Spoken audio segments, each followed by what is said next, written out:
By the way, if you look at this title bar, group untitled, so it is currently untitled. So if you want to give the name to this this group containing 3 variables, you can click on this name button. By the way, this is optional thing. Anyway, when you click on this name button, here is a new dialog box with name, object name, and name to identify object. Now this object, it contains these 3 columns, these 3 variables. The first one is y, second one is x1, and next one is x2. And let's say the default name for this is group 01, and let's say we use data1 as data as the name of this object, and click on OK. When you click on OK, here is a new object with name this data. So that has been created, and you can see that here the group is data. Now you can click on this cross button to close this. Now whenever you want to see this data, these 3 variables together, they have been grouped into one object, and the name of object is data. You can click on it and you will see all the 3 columns here. And let's say if you want to see only x1, you can simply double click on x1. So this is series x1, and then similarly you can click on x2 and y. If you want to open both x1 and x2, click on x1 and then press the control key from your keyboard and select x2 as well.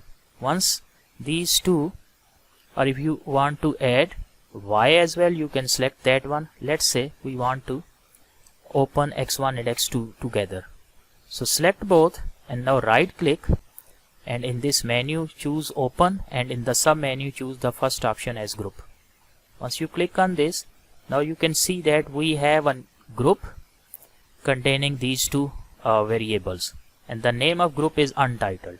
If you again want to save this, you can click on name button and you can provide any name that this group contains 2 variables x1 and x2. If you don't want to save it, you can cancel it and you can click on the cross sign as well.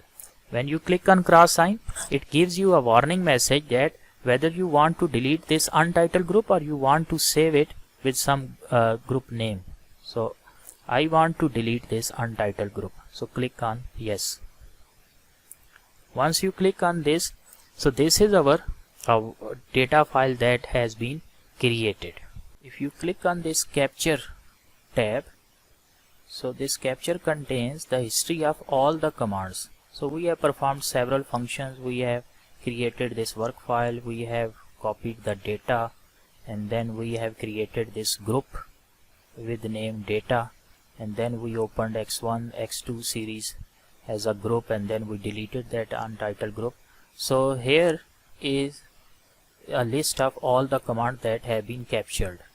So if you go at the top, wf create, so this created a work file, and wf equals regression with name regression, and page, we have named this page as simple underscore reg, use 16, u for unstructured, and 16 mean total 16 data points. And similarly there are several additional commands. If you are a good programmer, so you can use this information from the capture. So this is a new feature that is added to the eViews. So simply do what? Select all these commands, right click, select copy,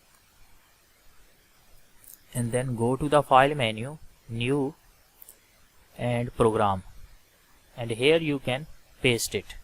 So all these commands are available here. If you want to save this, you can make your own program, and you can give here any name, so whatever name you want to assign, and then later if you want to use the same commands, so you can simply run this program. So currently we don't need this, I'm just minimizing it. So that was just a side note. And by the way, if you click on command window, so here we have again the command window. We have set up our work file now. Go to the file menu and click on save or Control S. So now we see a new dialog box. The name of the dialog box is work file save, and series storage. Single precision is 7-digit accuracy and double precision is 16-digit accuracy. So by default is this double precision, and prompt on each save. If you don't want this eViews to prompt you to show you this dialog box each time when you press the save button, you can uncheck this box. Currently it's good practice to keep this checked. And then the third here option is use compression. There is no need to select that, so simply click on OK button. So our work file is complete. Now next task that I want to perform is to do one simple regression in eViews. So go to the quick menu, and the second last option is estimate equation. So we want to estimate a regression equation. So select this, and here is a new dialog box.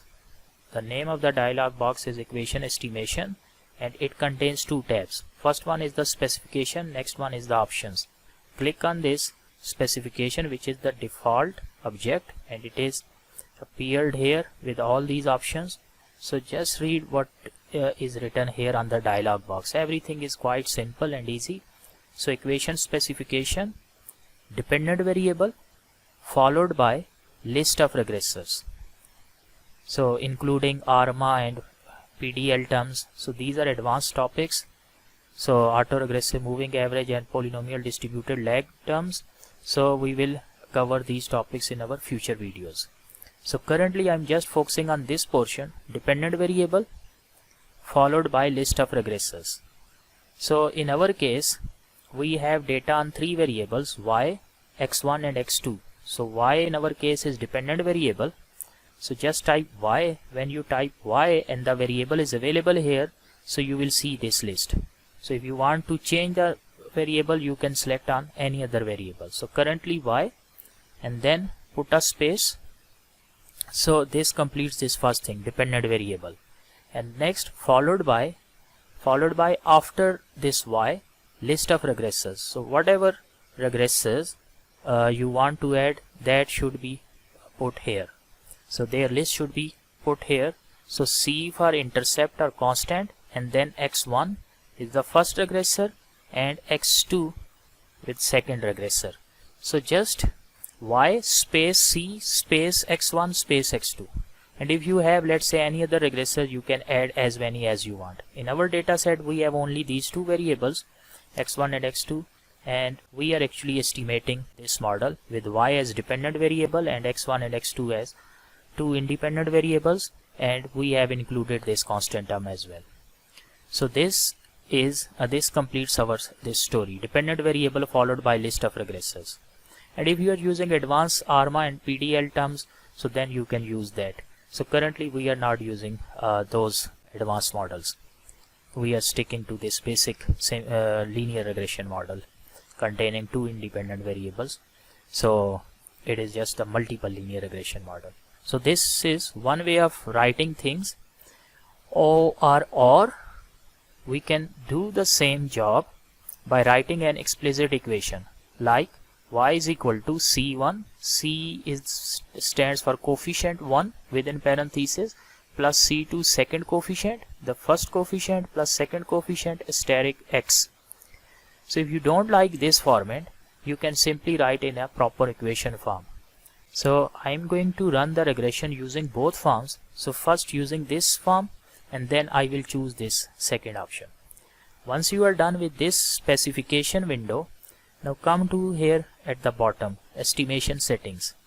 Method ls stands for least squares, and you can click on this drop down menu, and we see several other options: two-stage least square, GMM, limited information, maximum likelihood. There is a large family of models that are generally used in econometrics.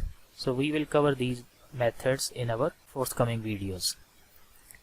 So I'm just choosing this first default method, the least square or ordinary least square method, and now next is the sample 1 to 16.